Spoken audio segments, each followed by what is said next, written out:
ಗೃಹಲಕ್ಷ್ಮಿ ಯೋಜನೆಯ ಮತ್ತೊಂದು ಅಪ್ಡೇಟ್ಗೆ ಎಲ್ಲರಿಗೂ ಸ್ವಾಗತ. ನಾನು ನಿಮ್ಮ ಪ್ರೀತಿಯ ಶಿವು. ಇವತ್ತಿನ ಒಂದು ವಿಡಿಯೋದಲ್ಲಿ ಗೃಹಲಕ್ಷ್ಮಿ ಯೋಜನೆಯ 31ನೇ ಕಂತಿನ ಹಣಕ್ಕೆ ಸಂಬಂಧಪಟ್ಟಂತೆ ಈಗ ಒಂದು ಇಂಪಾರ್ಟೆಂಟ್ ಇನ್ಫಾರ್ಮೇಷನ್ ಆದರೆ ಬಂದಿದೆ. ಸೊ ಬನ್ನಿ ಇದರ ಬಗ್ಗೆ ಇನ್ಫಾರ್ಮೇಷನನ್ನು ಈ ವಿಡಿಯೋದಲ್ಲಿ ನಾವು ತಿಳ್ಕೊತಾ ಹೋಗೋಣ. ವಿಡಿಯೋವನ್ನು ಸ್ಟಾರ್ಟ್ ಮಾಡ್ತೀನಿ. ಅದಕ್ಕಿಂತ ಮೊದಲು ನೀವಿನ್ನೂ ನಮ್ಮ ಚಾನೆಲ್ಗೆ ಸಬ್ಸ್ಕ್ರೈಬ್ ಮಾಡದೇ ಇದ್ರೆ ಈ ಕೂಡಲೇ ಚಾನೆಲ್ಗೆ ಸಬ್ಸ್ಕ್ರೈಬ್ ಮಾಡ್ಕೊಳ್ಳಿ ಮತ್ತು ಲೈಕ್ ಮಾಡಿ. ಬನ್ನಿ ಈಗ ನಾವು ಮಾಹಿತಿಯನ್ನು ತಿಳ್ಕೊತಾ ಹೋಗೋಣ. ಹೌದು, ಇವತ್ತು ಗೃಹಲಕ್ಷ್ಮಿ ಯೋಜನೆಯ 31ನೇ ಕಂತಿನ ಹಣವನ್ನು ಬಿಡುಗಡೆ ಮಾಡಲಾಗ್ತಿದೆ ಅಂತ ಹೇಳಿ ಈಗ ಮಾಹಿತಿಯನ್ನಾದರೆ ತಿಳಿಸಿರ್ತಕ್ಕಂಥದ್ದು.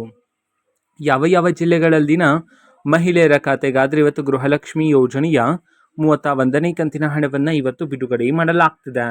ಈ ಒಂದು ಮಾಹಿತಿಯನ್ನು ನಾವು ತಿಳ್ಕೊಳೋದಾದರೆ ಇವತ್ತು ಕರ್ನಾಟಕದಲ್ಲಿರ್ತಕ್ಕಂತಹ ಈ 12 ಜಿಲ್ಲೆಗಳಲ್ಲಿನ ಮಹಿಳೆಯರ ಖಾತೆಗಾದ್ರೆ ಇವತ್ತು ಗೃಹಲಕ್ಷ್ಮಿ ಯೋಜನೆಯ 31ನೇ ಕಂತಿನ ಹಣವನ್ನು ಬಿಡುಗಡೆ ಮಾಡೋದಕ್ಕೆ ಸಂಬಂಧಪಟ್ಟಂತೆ ಮಾಹಿತಿಯನ್ನು ತಿಳಿಸಿರ್ತಕ್ಕಂಥದ್ದು. ಸೊ ಬನ್ನಿ ಈಗ ನಾವು ಆ 12 ಜಿಲ್ಲೆಗಳ ಹೆಸರನ್ನು ತಿಳ್ಕೊತಾ ಹೋಗೋಣ.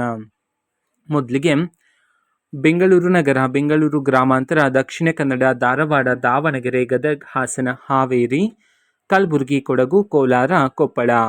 ಈ 12 ಜಿಲ್ಲೆಗಳಲ್ಲಿನ ಮಹಿಳೆಯರ ಖಾತೆಗಾದ್ರೆ ಇವತ್ತು ಗೃಹಲಕ್ಷ್ಮಿ ಯೋಜನೆಯ 31ನೇ ಕಂತಿನ ಹಣವನ್ನು ಇವತ್ತು ಬಿಡುಗಡೆ ಮಾಡಲಾಗ್ತಿದೆ ಅಂತ ಹೇಳಿದೀಗ ಮಾಹಿತಿಯನ್ನಾದರೆ ತಿಳಿಸಿರ್ತಕ್ಕಂಥದ್ದು.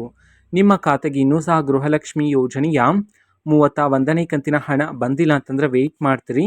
ಸರ್ಕಾರದ ಕಡೆಯಿಂದ ಪ್ರತಿದಿನ ಆದರೆ ಬಿಡುಗಡೆ ಮಾಡ್ತಿದ್ರೆ ಅತಿ ಶೀಘ್ರದಲ್ಲಿನೇ ನಿಮ್ಮ ಖಾತೆಗೂ ಸಹ ಬಿಡುಗಡೆ ಮಾಡ್ತಾರೆ. ಓಕೆನಾ? ಸೊ ಇದು ಇವತ್ತಿನ ಒಂದು ವಿಡಿಯೋದ ಈ ರೀತಿ ಇನ್ನೂ ಹಲವಾರು ಯೋಜನೆಗಳಿಗೆ ಸಂಬಂಧಪಟ್ಟಂತೆ ಮಾಹಿತಿ ಬಂದ ನಂತರ ಆದಷ್ಟು ಬೇಗ ನಾನು ನಿಮಗೆ ಇನ್ಫಾರ್ಮೇಷನನ್ನು ತಿಳಿಸ್ತೇನೆ. ಅದಕ್ಕೋಸ್ಕರ ಆ ಚಾನಲ್ಗೆ ಸಬ್ಸ್ಕ್ರೈಬ್ ಮಾಡ್ಕೊಳ್ಳಿ ಮತ್ತು ಇನ್ಫಾರ್ಮೇಷನ್ ಇಷ್ಟ ಆಗಿದ್ರೆ ನಿಮ್ಮ ಫ್ರೆಂಡ್ಸ್ ಆ್ಯಂಡ್ ಫ್ಯಾಮಿಲಿ ಮೆಂಬರ್ಸ್ಗೂ ಸಹ ವಿಡಿಯೋವನ್ನು ಶೇರ್ ಮಾಡಿ. ಜೊತೆಗೆ ಚಾನಲ್ಗೆ ಸಬ್ಸ್ಕ್ರೈಬ್ ಮಾಡಿಕೊಂಡು ಸಪೋರ್ಟ್ ಮಾಡಿ. So thank you, bye.